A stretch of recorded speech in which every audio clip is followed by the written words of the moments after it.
ইমাম আযম আবু হানিফা রাহমাতুল্লাহি আলাইহি এশার ওযু দিয়ে ফজরের নামাজ পড়েছেন, কি পরিমাণ তাকওয়া অবলম্বন করেছেন। আরে আরে ইমাম আযম আবু হানিফার আদর্শ কেমন ছিল? ইমাম আযম আবু হানিফা রাহমাতুল্লাহি আলাইহির আদর্শ মানুষেরা দেখে দেখে কালমা পড়ে মুসলমান হয়েছিল। ইমাম আযম আবু হানিফা রাহমাতুল্লাহি আলাইহির কি আদর্শ! একদিন ওনার পার্শ্ববর্তী এক ঘরে মুসিলোক ছিল প্রতিবেশী। ওই মুসিলোক ঢোল ডফকি বাজায় রে। ইমামে আযম আবু হানিফা রাহমাতুল্লাহি আলাইহি জিজ্ঞেস করলেন, এ ভাই প্রতিবেশী, তুমি তোমার ধর্ম পালন করবে, আমাকে আমার ধর্ম পালন করার সুযোগ দাও, আমল করার সুযোগ দাও। রাত্রে গভীর হয়ে গেলে তোমার ঢোল ডফকির বা আওয়াজ শুনলে আমার আমলের মধ্যে কমতে হয়, আমলের মধ্যে কমতে হয়। এই জন্যই ঢোল ডফকিটা একটু আস্তে আস্তে বাজান না, আস্তে আস্তে বাজান। মুসিলোকটা ধমক দিয়ে বলে, আপনি আবার কোথা থেকে আসছেন? আপনি কেন বাধা দেন? আমি আমার ধর্ম পালন করব, আপনি কেন বাধা দেন? এই কথা বলে ইমাম আযম আবু হানিফাকে মনের মধ্যে কষ্ট দিয়ে ফেলেছে। মনে কষ্ট দেওয়ার পরে একদিন, দুই দিন, তিন দিন পরে এখন দেওয়া যায় পার্শ্ববর্তী মুসিলুকের ঘরে আর ঢোল ডফকি বাজে না, মন্দিরা বাজায় না। সে গেল কোথায় রে? দেখেন লক্ষ্য করে প্রতিবেশীর প্রতি কি লক্ষ্য, তার কি মায়া, কি মহব্বত। ইমামে আযম আবু হানিফা রাহমাতুল্লাহি আলাইহি যখন তার ঢোল ডফকির আওয়াজ শোনেন না, তখন তার বাড়িতে চলে গেলেন। যাওয়ার পরে ছোট ছোট বাচ্চারা ইমামে আযম আবু হানিফা রাহমাতুল্লাহি আলাইহির পায়ে ধরে ধরে কান্দে আর বলে, হুজুর গো, আপনার সাথে আমার বাবা বেয়াদবি করার কারণে এমন একটা মামলা হয়েছে, যেই মামলায় আমার বাপ গ্রেফতার হয়ে গেছে। ও হুজুর, এমন মামলা দিয়েছে যেই মামলার কারণে আমার বাবাকে আর জামিন দিবে কিনা সন্দেহ আছে। এমনি ইমামে আযম আবু হানিফা রাহমাতুল্লাহি আলাইহি ডাকতে বললেন, এই সন্তানেরা চিন্তা করবা না, তোমার মাকেও বলো চিন্তা করার কোনো প্রয়োজন নাই। আমি ইমামে আযম আবু হানিফা প্রতিবেশীর প্রতি দয়া আছে, মায়া আছে। এই মুহূর্তে আমি কবরে যাব রে, যাইয়া তোমাদের বাবাকে আমি আবু হানিফা জামিন করে নিয়ে আসব। সুবহানাল্লাহ। সবাই আওয়াজ দিয়ে বলেন, আরো জোরে বলেন সুবহানাল্লাহ। ইমামে আযম আবু হানিফা কি সম্মানী, কি ইজ্জতওয়ালা। যখন কোণে চলে গেছেন ইমামে আযম আবু হানিফা রাহমাতুল্লাহি আলাইহি কি পরিমাণ সম্মানী। যখন ওই কোণে চলে গেলেন, জসাব দেখে উনি চেয়ার থেকে উঠে গেছে। সুবহানাল্লাহ জোরে কোন। এখন তো আলিম ওলামাদেরকে মায়া করতে চায় না, সম্মান করতে চায় না। টাই লাগাইয়া যারা আসে, বলা কোট লাগাইয়া যারা আসে, দাঁড়াইয়া যারা প্রস্তাব করতে পারে তাদেরকে সম্মান করে। আজ আলিম ওলামার কোনো সম্মান দেখা যায় না সমাজে, সব জায়গায় নয়, কিছু কিছু জায়গায় দেখা যায় আলিম ওলামা দাঁড়ানো অবস্থায় আছে, তার টাকা পয়সা আছে, এই জন্য সে চেয়ারে বসে আছে, কিন্তু আলিমকে চেয়ারে বসাইতে চায় না। এমন মানুষ আসেনি সমাজ। আরো জোরে খান। ইমামে আযম আবু হানিফা রাহমাতুল্লাহি আলাইহি জলে কোণে চলে গেছে, এমনি জসাব দাঁড়ায় গেছে আর বলে, হুজুর গো, আপনি কেন আসছেন? আপনার কি কোনো আসামি আছে? ইমাম আযম আবু হানিফা বলেন, আমার নিজস্ব কোনো আসামি নাই, আপন কোনো মানুষ নাই, তবে আমার পার্শ্ববর্তী একজন মুসলিম, আমার প্রতিবেশী, সে কিন্তু গ্রেফতার হয়ে গেছে। তার বাচ্চারা কান্না করে আমি বরদাস্ত করতে পারি না, এই জন্য এসেছি তাকে জামিন করে নেওয়ার জন্য। জজ সাহেব বলেন, হুজুর গো, আপনি তো ইজ্জতওয়ালা মানুষ, আপনি তো ইজ্জতওয়ালা বুজুর্গ, এত ইজ্জতওয়ালা তাকওয়াওয়ালা, আপনি জামানার ফকিহ ও ইমামে আজম আবু হানিফা, যেহেতু কোর্টে আপনি চলে এসেছেন, আপনার খাতিরে জেলে যত আসামি আছে গো, এই মুহূর্তে আমি সবাইকে জামিন করে দিয়ে দিলাম।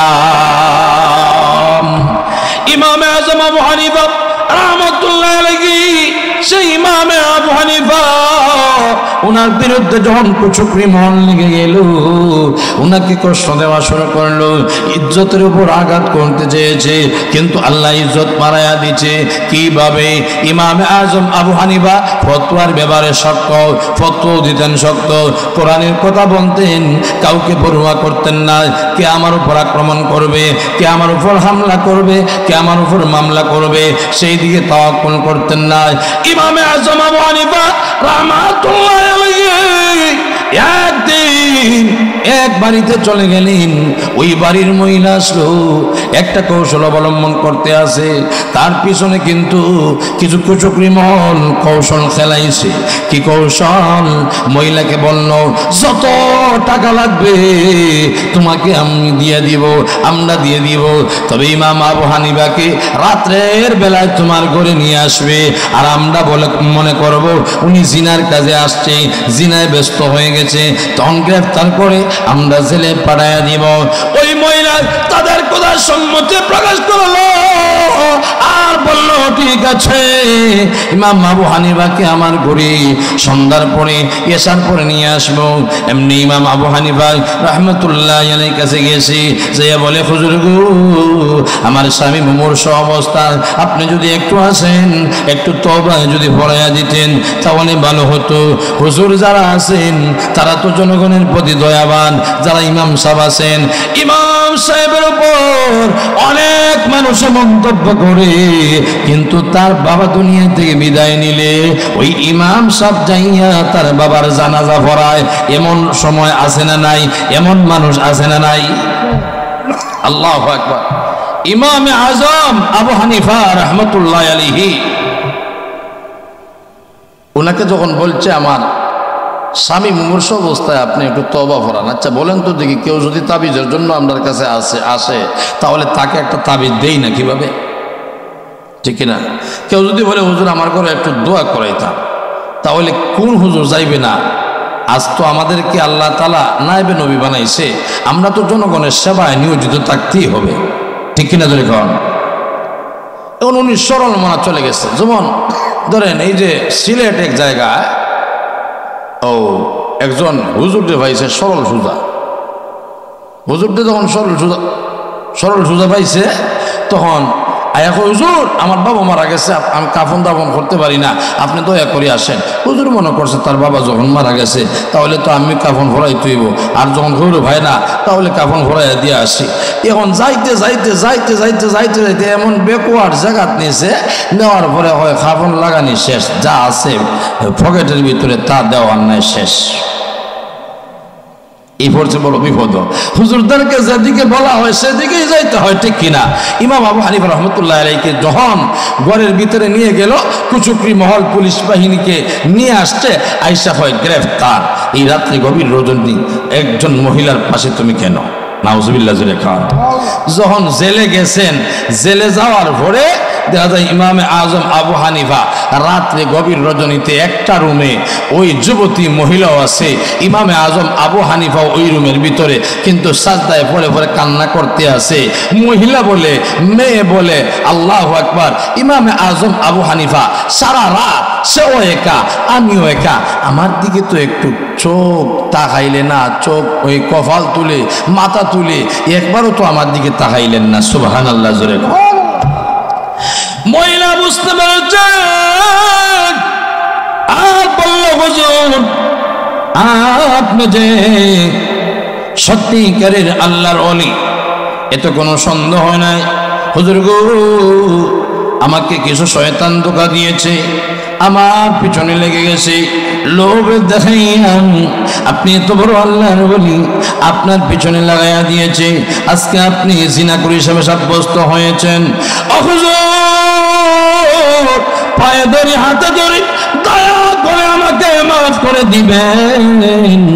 ইমামে আজম আবু হানিফা বললেন, যদি তাই হয়, যদি মনে করো এটা অন্যায়ভাবে আমাকে এইভাবে মানুষের সামনে অসম্মানী করা হচ্ছে, তাহলে আমার একটা কথা, এটা যদি তুমি মানো তাহলে তোমাকে মাফ করে দিব। হুজুর কি কথা? একটা কথাই হলো, তুমি এই মুহূর্তে পুলিশ বাহিনীকে বলবা, জেলের যে দারোয়ান আছে দারোয়ানকে বলবা, আমি আমার বাড়িতে যেতে হবে, আমার জরুরত আছে, আমি আবার চলে আসবো।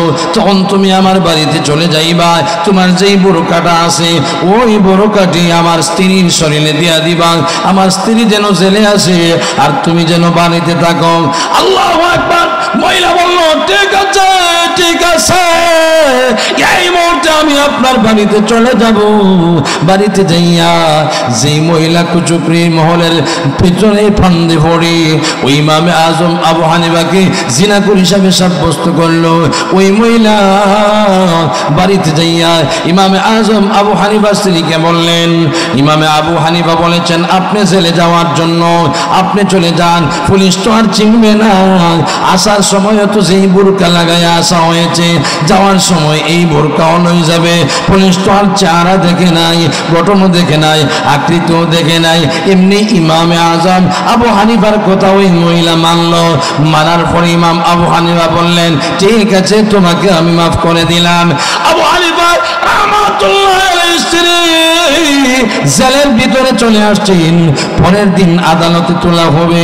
পরের দিন যখন আদালতে নিয়ে যাওয়া হলো, এমনি জজ সাহেব বলেন, ও আবু নোমান, ইমামে আজম আবু হানিফা আপনি তো সম্মানী ইজ্জতওয়ালা, ইলমের বাহার, বাহরুল উলামা, হুজুর আপনি কাণ্ড কি করলেন?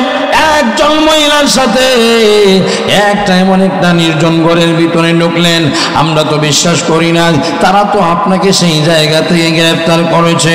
এমনি ডাকতে বলে, ইমাম আবু হানিফা ডাকতে বলে, ও জজ সাহেব, আমি আসলে অন্য মহিলাকে নিয়ে জেলে আসি নাই, আমার সাথে আছে আমার স্ত্রী। সুবহানাল্লাহ।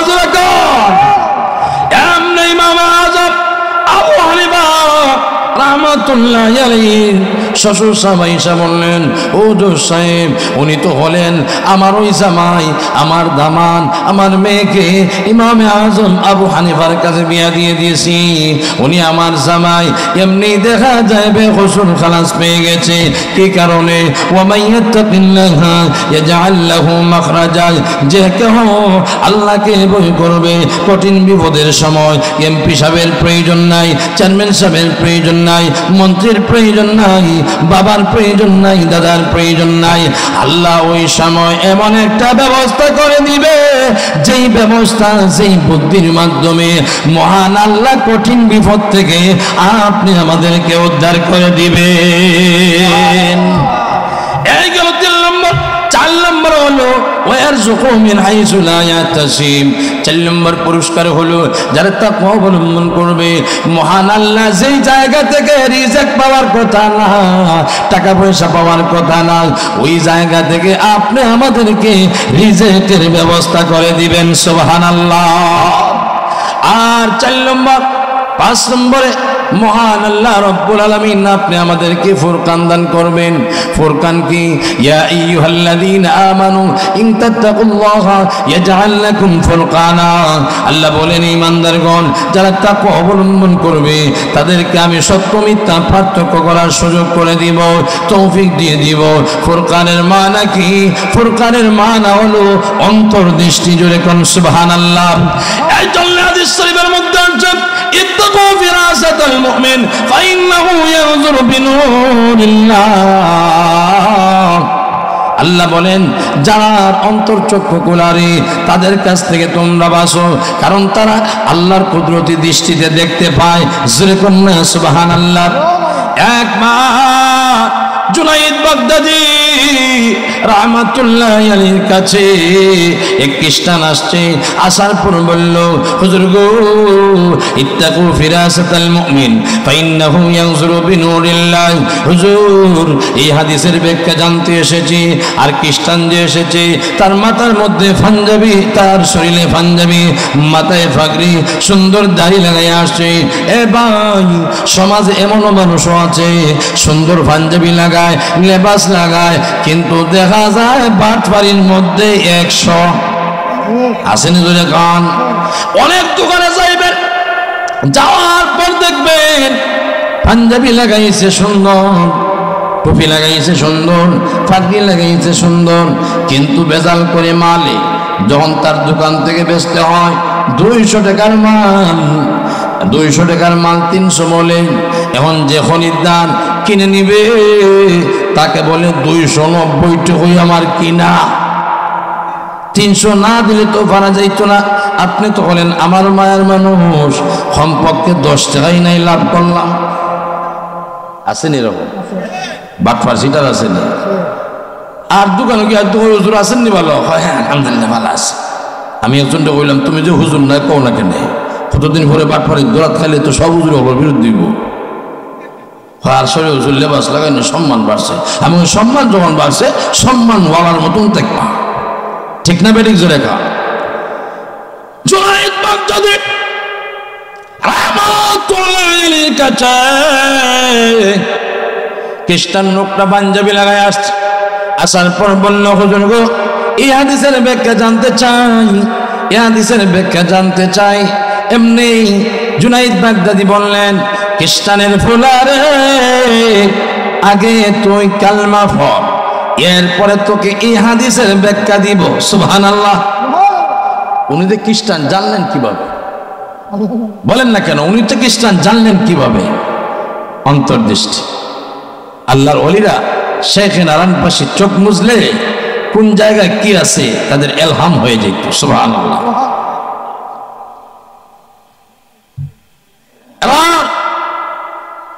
তাদের অন্তর্দৃষ্টি খোলা ছিল।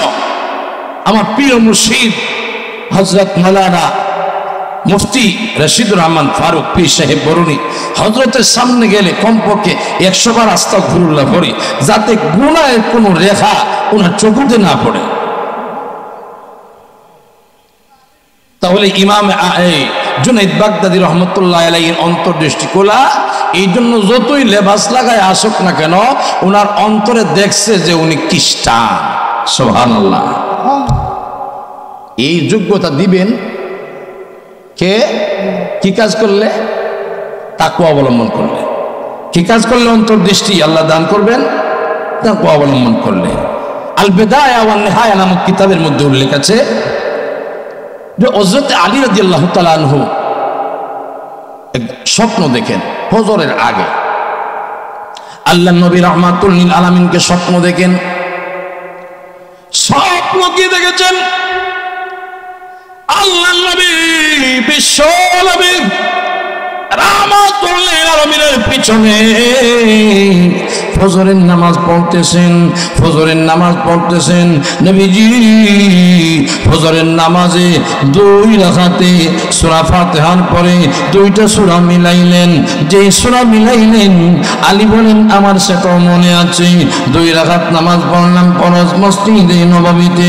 নামাজ যখন শেষ করলাম, ফজরের নামাজের পরে ইমাম সাহেব মুসল্লিয়ানে কেরামদের দিকে মুখ ফিরে বসেন। ঠিক তেমনি ভাবে আলী বলেন আমি স্বপ্ন দেখলাম হায়াতুল নবী রাহমাতুল লিল আলামিন মুসল্লিয়ান কেরামদের দিকে মুখ ফিরে বসেন।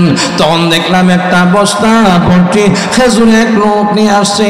ওই লোকটা যখন নবীর কাছে দিয়েছেন, তখন নবীজি সবাইকে খেজুর বিতরণ করলেন। ফজরের নামাজের পরে আমাকেও 2টা দিলেন, আমাকেও 2টা দিলেন। দেওয়ার পরে খাইলাম, বড় মজাই লাগলো। খেজুর খাওয়া শেষ, আমারও ঘুম ভেঙে গেছে। ফজরের আজান হয়ে গেছে, ফজরের আজান হয়ে গেছে। সেই সময় খালি খলিফাতুল মুসলিমিন হযরতে ওমর রাদিয়াল্লাহু তাআলা আনহু রাষ্ট্রপতি রাষ্ট্রনায়ক, উনি মসজিদে নববীতে নামাজ পড়াইবেন মসজিদে নববীতে ফজরের নামাজ। আমিও গেলাম, ফজরের নামাজ পড়লাম। দেখি স্বপ্নের মাধ্যমে রাহমাতুল লিল আলামিনের পিছনে ফজরের নামাজ যে পড়লাম, যেই দুই সূরা দিয়া নবীজি দেই দুই সূরা মিলাইছেন ওমর রাদিয়াল্লাহু তাআলা আনহু, সেই দুই সূরাই মিলাইছেন। নামাজ যখন শেষ হলো, নবীজির নামাজের পরে যেইভাবে একটা লোক একটা খেজুরের বস্তা ভর্তি একটা খেজুরের বস্তা নিয়ে আসলো, ঠিক তেমনি ভাবে হযরত ওমরেরও সেই অবস্থা। ফজরের পরে যেন একটা লোক খেজুর ভর্তি একটা বস্তা নিয়ে আসছে। হযরত ওমর রাদিয়াল্লাহু তাআলা আনহু নামাজের পরে মুসল্লিয়ান কেরামদের দিকে মুখ ফিরে বসলেন। মুখ ফিরে বসার পর মুসল্লিয়ান কেরামদের কাছে খেজুরগুলা বিতরণ করা শুরু করলেন। আলী বলেন, আমাকেও দুইটা খেজুর দিয়েছেন। জোরে কোন সুবহানাল্লাহ, আরো জোরে সুবহানাল্লাহ। দুইটা খেজুর যখন দিছেন গো, এত মজার খেজুর। হযরত ওমরকে আমি বললাম, আলী বলেন আমি ওমরকে বললাম, আমাকে আর একটা খেজুর দেন না। সুবহানাল্লাহ জোরে কোন, আরো জোরে কোন সুবহানাল্লাহ। হযরত ওমর রাদিয়াল্লাহু তাআলা ডাক দিয়ে বলেন, আলী রে, তোমাকে তিনটা খেজুর কেন আমি দেব? গত রাত্রে যদি নবীজি স্বপ্নের মাধ্যমে তোমাকে তিনটার উপরে খেজুর দিতেন, দুইটার উপরে খেজুর দিতেন, তাহলে ওমর আজও ফজরের নামাজে আমি তোমাকে আরো খেজুর বাড়াইয়া দিতাম। হযরত ওমর রাদিয়াল্লাহু তাআলা আনহুর অন্তর্দৃষ্টি ছিল কি ছিল না? আরো জোরে বলেন আসেনি? এই জন্য অন্তর্দৃষ্টি যাদের কোলা আছে তাদের সাথে বেয়াদবি করা যাবে না, তাদেরকে সম্মান করবে, ইজ্জত করবে। বদ্দা লেগে যাবে আপনার দেখে যেইভাবে কম্পিউটারে টেস্টিং করলে পেটে বাচ্চা কোন অবস্থায় আছে সব দেখতে পায়, ঠিক তেমনি ভাবে আল্লাহ বলে যারা হয়ে যায়, যারা তাকওয়া বলে হয়ে যায়, যারা মুত্তাকি হয়ে যায়, তাদের অন্তর্দৃষ্টি খুলে যায়। অন্তর্দৃষ্টি দিয়ে যখন এই মাহফিলে বসে মক্কা মদিনাতে কি হয় না হয়, তাদের অন্তরে আয়নার মতন পরিষ্কার হয়ে ওঠে। আমার পানের ভাইয়া শেখ নুরউদ্দিন গহরপুরি রহমাতুল্লাহ আলাইহি, আল্লাহু আকবার, নেত্রকোনা বয়ান করলেন 10টায়, এখন দেখা যায় সিলেটের মাটিতে 10:30টায় হাজির। তাদের অন্তর্দৃষ্টি আল্লাহ খুলে দিয়েছিল। সুবহানাল্লাহ। এই জন্য যারা তাকওয়া অবলম্বন করে আল্লাহ রাব্বুল আলামিন 1 নম্বর পুরস্কার হলো তাদের জিন্দেগির গুনাহ মাফ করেন, 2 নম্বর পুরস্কার হলো তাদের আমল বন্দেগী দ্বিগুণ হিসাবে সওয়াব হিসাবে কবুল করেন, 3 নম্বর হলো মহান আল্লাহ রাব্বুল আলামিন তাদের যত কঠিন বিপদ হোক না কেন, কঠিন বিপদ থেকে উত্তরণের ব্যবস্থা, উদ্ধার হওয়ার বুদ্ধি, আকল বুদ্ধি দান করেন। আর 4 নম্বর হলো বেহিসাব রিজিক বাড়ায়া দেন। যেখান থেকে রিজিক পাওয়ার কথা নয়, টাকা পয়সা পাওয়ার কথা নয়, চাকরি পাইবার কথা নয়, এত সম্মান পাইবার কথা নয়, আল্লাহ বাড়ায়া দেয়। 5 নম্বরে মহান আল্লাহ ফুরকান দান করবেন। ফুরকান হলো সত্য মিথ্যা পার্থক্য করার তৌফিক দান করেন। আমার দাদা হযরত শেখ আমার কুলি রহমাতুল্লাহ আলাইহির অন্তর্দৃষ্টি কোলা ছিল। যতই বড় লিডার হোক না কেন, নেতা হোক না কেন, তার বাড়িতে যখন গেছেন, যাওয়ার পরে বাদ দিছে, বাদ দেওয়ার পর শেখ আমার কুলি অন্তর্দৃষ্টি কোলায় সব আলিমরা অন্য অন্য জনসাধারণরা খাওয়া শুরু করছে। হয় বড় মজা লাগে, গরুর গোশত খাইতে আসে। শেখ আমার কুলি বলেন, নেতারে তুই যে প্লেট দিলে, তোর প্লেটে তো বাদ দেস না, এই বাতের ভিতরে পায়খানায় যে সমস্ত ভোগ থাকে, কিরামাহর থাকে, এইভাবে যেন কিরামাহর দেখতে আসি, সরা তোর পেলে তোর ঘরে আমি খাবো না। জোরে কোন সুবহানাল্লাহ। এই চললে তাকওয়ার 12টা পুরস্কারের কথা বললে অনেক লম্বা সময় চলে যাবে। এই জন্য কয়েকটা উদাহরণ দেই। খলিফাতুল মুসলিমিন হযরত আবু বকর সিদ্দিক রাদিয়াল্লাহু তাআলা আনহু